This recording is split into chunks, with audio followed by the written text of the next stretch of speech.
आता पाहूया दिवसभरातल्या टॉप 9 मोठ्या बातम्या।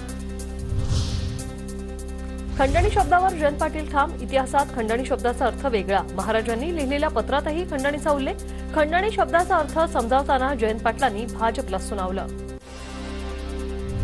मविया सरकारला खंडणी सरकार म्हटलं गेलं, त्यामुळे त्यांना प्रत्येक ठिकाणी खंडणीच दिसेल।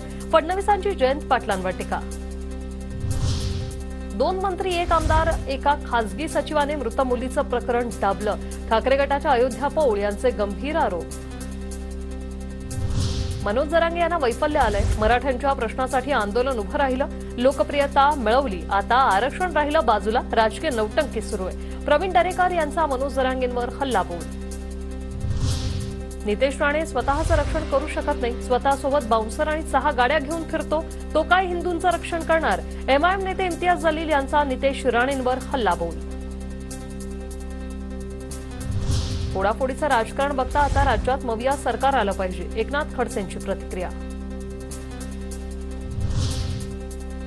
भविष्यात माझ्या विरोधात एजन्सीचा वापर केला जाऊ शकतो, बैठका कुठे आणि कशा झाल्या हेही समजेलच, रोहित पवारांचं वक्तव्य।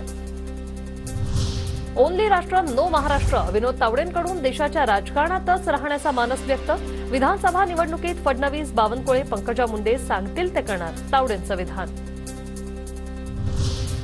पूजा खेडकर आयएस सेवेतून बरखास्त, केंद्र सरकारची पूजा विरोधात मोठी कारवाई।